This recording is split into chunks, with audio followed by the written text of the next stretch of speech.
Hello everyone, Radhe Radhe, जय सिया राम। आप सभी लोगों को दीपावली की हार्दिक शुभकामनाएं। और आज की इस वीडियो में हम लोग सरल परंतु संपूर्ण दिवाली पूजन की विधि देखने वाले हैं। तो वीडियो अगर आपको पसंद आए तो लाइक शेयर सब्सक्राइब जरूर कर दें। तो देखिए, दीपावली वाले दिन शाम के समय पर लक्ष्मी पूजन किया जाता है। तो उस समय पर आप अच्छे से चौकी लगा लें, लाल रंग का आसन बिछा लें माता रानी के लिए। और इस तरह का जो पोस्टर आता है ना, वो आप ले लें। इसी में आपके कुबेर देवता, धन्वंतरी भगवान, लक्ष्मी, गणेश, सरस्वती माता, षोडश मातृका सभी होती हैं। तो आप इस तरह का पोस्टर ले लें। उसके बाद देखिए, माता रानी के सीधे हाथ की तरफ हमें कलश स्थापना करनी होती है। तो आप इस तरह से चाहें तो खाली चावल की ढेरी भी रख सकते हैं, नहीं तो इस तरह से अष्टदल कमल बना लें आप, क्योंकि कमल जो है माता लक्ष्मी को अति प्रिय होता है। उसके बाद हम कलश स्थापना के लिए कलश ले लेंगे। तो यहाँ पे अपने कलश के ऊपर मैंने स्वास्तिक वगैरह मार लिया है। और कलश आप चाहें तो किसी धातु का भी ले सकते हैं, नहीं तो आप मिट्टी का जो कलश आता है वो भी यूज़ कर सकते हैं। सबसे पहले शुद्ध साफ जल से हम हमारे कलश को भर लेंगे, उसमें गंगा जल डालेंगे। साथ ही में सुपारी, हल्दी की गांठ, सिक्का, रोली, चावल, लौंग, इलायची, दूर्वा और फूल डाल के हम इस तरह से अपना कलश स्थापना कर लेंगे। साथ ही में आप पल्लव लगा लें, आप चाहे तो आम के लगाएं, अशोक के लगा सकते हैं, पान के लगा सकते हैं। और अच्छे से आप उनको भी तिलक वगैरह कर लें, अच्छे से सजा लें, क्योंकि जितना अच्छे से आप अपना पूजन करेंगे, सजा के माता रानी को प्रसन्न करेंगे, उतना ही माता की कृपा आप पर बरसती है। उसके बाद देखिए, मैंने एक प्लेट में चावल ले लिए हैं यहाँ पे। और अब इसके ऊपर हम अपना नारियल रखेंगे।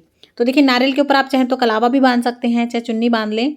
और इस तरह से अगर आप कलश स्थापना करते हैं तो ऐसा माना जाता है भगवान विष्णु, भगवान शिव, सभी देवी देवता इस कलश में वास करते हैं। तो इस तरह से कलश स्थापना कर लेते हैं तो हमारे सभी भगवानों का आगमन हो जाता है।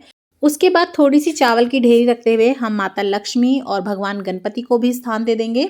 और क्योंकि देखिए, यहाँ पे कलश स्थापना करी है तो ज़रूरी नहीं है कि आप भगवान विष्णु का भी जो है यहाँ पे स्थापना करवाएं। अगर आप चाहते हैं तो मूर्ति या फिर सुपारी से रख सकते हैं, नहीं तो इस कलश में ही सभी देवी देवता विद्यमान होते हैं। खाली आप कलश भी इस तरह रख सकते हैं। और क्योंकि दिवाली साल भर का बड़ा त्यौहार है, तो कलश स्थापना करके अगर आप पूजन करते हैं तो बहुत ही अच्छा रहता है।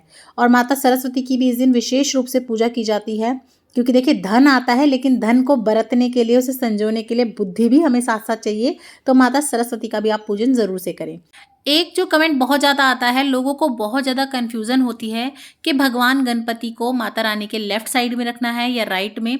तो देखिए, मैं आपको बता दूं, भगवान गणपति को माता रानी के उल्टी हाथ की तरफ, लेफ्ट हैंड की तरफ रखा जाता है। और अगर आप भगवान विष्णु की मूर्ति या फिर सुपारी से स्थापना कर रहे हैं तो उन्हें राइट हैंड की तरफ रखिएगा। और नहीं तो आप कलश स्थापना करते हैं तो उसमें भी भगवान विष्णु का ही स्वरूप माना जाता है। उसके बाद हम यहाँ पे षोडश मातृका बना लेंगे। तो इस तरह से आप 16 ढेरी कर लें, चावल से या फिर गेहूं से। और इस तरफ हमने बनाई है नवग्रह। और अगर आपके पास नवग्रह और षोडश मातृका की कोई फोटो है, तस्वीर है या कोई पोस्टर है, तो आप उनका पूजन कर लीजिएगा, तब आपको अलग से बनाने की ज़रूरत नहीं है। उसके बाद देखिए, हम हमारा दिया रख लेंगे। तो दिवाली वाले दिन एक बड़ा दिया ज़रूर से जोड़ा जाता है माता लक्ष्मी के नाम का। कुछ जगह पे ये सरसों के तेल का जोड़ा जाता है, कुछ जगह पे देसी घी का। तो आप सबसे पहले अपना दिया जोड़ लें। उसके बाद देखिए, भाव स्वरूप आप सभी को स्नान करा लें। सभी भगवानों को आप इस तरह से जल का छींटा दे दें और हाथ में कुछ फूल और चावल के दाने लेके आप आग्रह करें सभी भगवानों से, सभी देवी देवताओं से कि वे आएँ और पूजा में अपना आसन ग्रहण करें। उसके बाद सर्वप्रथम हम भगवान गणपति का पूजन कर लेंगे, उनको अच्छे से तिलक कर देंगे। माता लक्ष्मी को तिलक करेंगे, सरस्वती माता को, भगवान कुबेर को, अपने कलश का आप अच्छे से पूजन करें। तो सभी भगवान जो भी आपने विराजमान करवाए हों, सभी का आप तिलक कर दें रोली से, हल्दी से, इस तरीके से। और अपने जो आपने नवग्रह बनाए हैं उनको भी आप इस तरह से थोड़ा सा छींटा देते हुए पहले रोली से, हल्दी से पूजन कर लें। अगर आपकी मूर्तियाँ बड़ी हैं और पोशाक पहना सकते हैं तो आप पोशाक पहना लें, नहीं तो आप माता रानी को एक चुन्नी उड़ा सकते हैं, नहीं तो सभी को आप वस्त्र रूपी कलावार्पण कर दें। तो माता रानी को, भगवान गणपति को आप कलावार्पण कर दें, साथ ही में आप अपने कलश को भी कलावार्पण करें। और जो आपने नवग्रह और षोडश मातृका बनाई हैं उन्हें भी आप अच्छे से कलावार्पण करके इस तरह से अपना पूजन शुरू करें। उसके बाद हम भगवान गणपति को जनेऊ अर्पण कर देंगे। तो आप जनेऊ हो तो ज़रूर से अर्पण करें, नहीं तो आप कच्चे सूत को भी हाथ में 7 बार लपेट के अर्पण कर सकते हैं।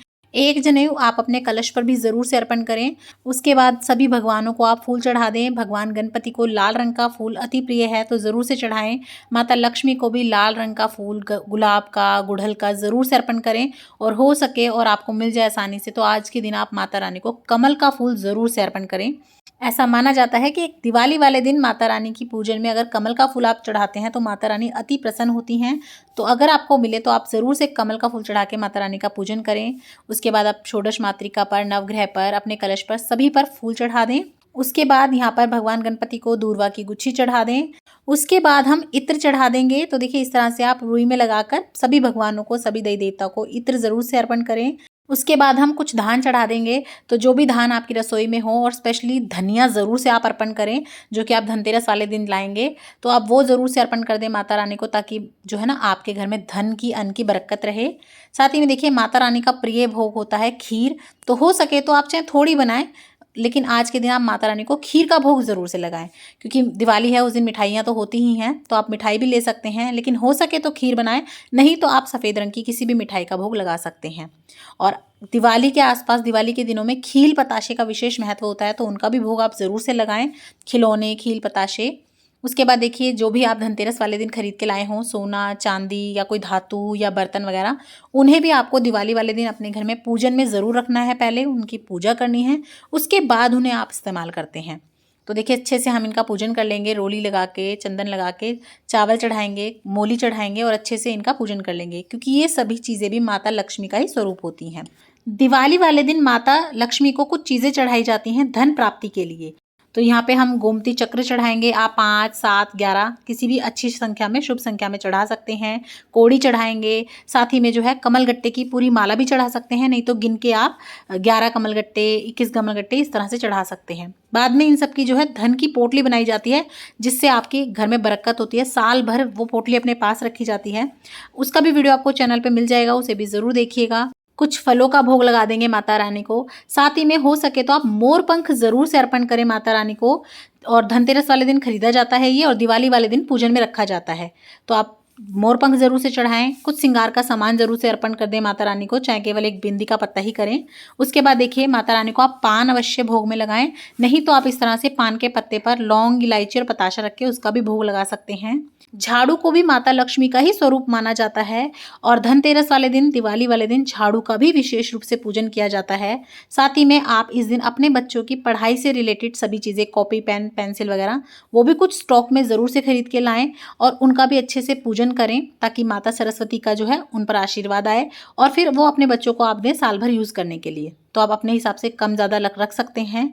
सबसे पहले जहाँ भी आप दिवाली का पूजन करेंगे, वहाँ पे आपको अच्छे से हल्दी से, रोली से, तिलक लगा के, कलावा चढ़ा के, इन सब चीज़ों का पूजन करना है, और उसके बाद आपको इन्हें यूज़ करना है। उसके बाद देखिए गुलाल और अबीर भी हम भगवान को ज़रूर चढ़ाएंगे।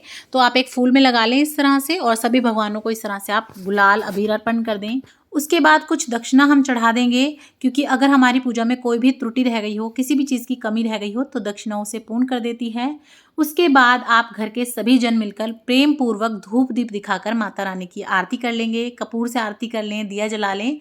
तो आप आज के दिन 5 आरती तो अवश्य करें। साल भर का हिंदुओं का सबसे बड़ा त्यौहार होता है दिवाली पे, लक्ष्मी पूजन।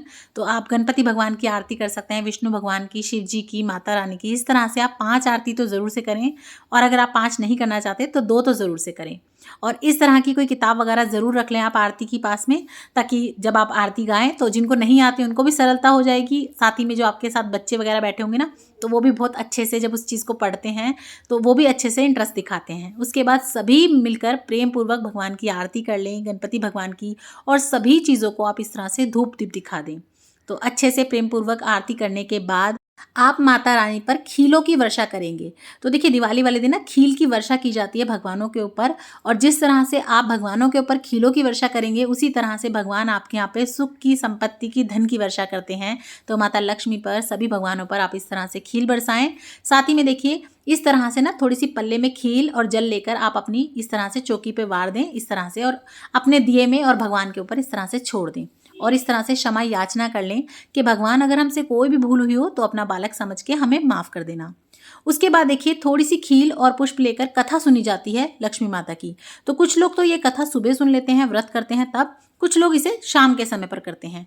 और कथा सुनने के बाद आप माता लक्ष्मी के आगे ही वो फूल और खील चढ़ा दें और इस तरह से जो है चुचकार ले अपनी चौकी को। और उसके बाद पहले आप अपनी धोख खाएं भगवान के आगे और उसके बाद अपने सभी बड़े जनों के आप चरण स्पर्श जरूर से करें, उन्हें धन्यवाद दें, भगवान को धन्यवाद दें। तो देखिए इस तरह से आप बहुत ही सरल तरीके से अपना दिवाली का लक्ष्मी पूजन कर सकते हैं।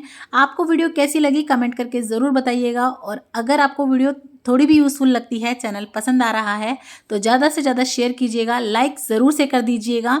और इसी तरह की और वीडियोस देखने के लिए, दिवाली से रिलेटेड सभी वीडियोस देखने के लिए चैनल पर विजिट ज़रूर करें और कमेंट बॉक्स में लक्ष्मी माता का जयकारा ज़रूर से लगाएं। जय माँ लक्ष्मी, जय सिया राम।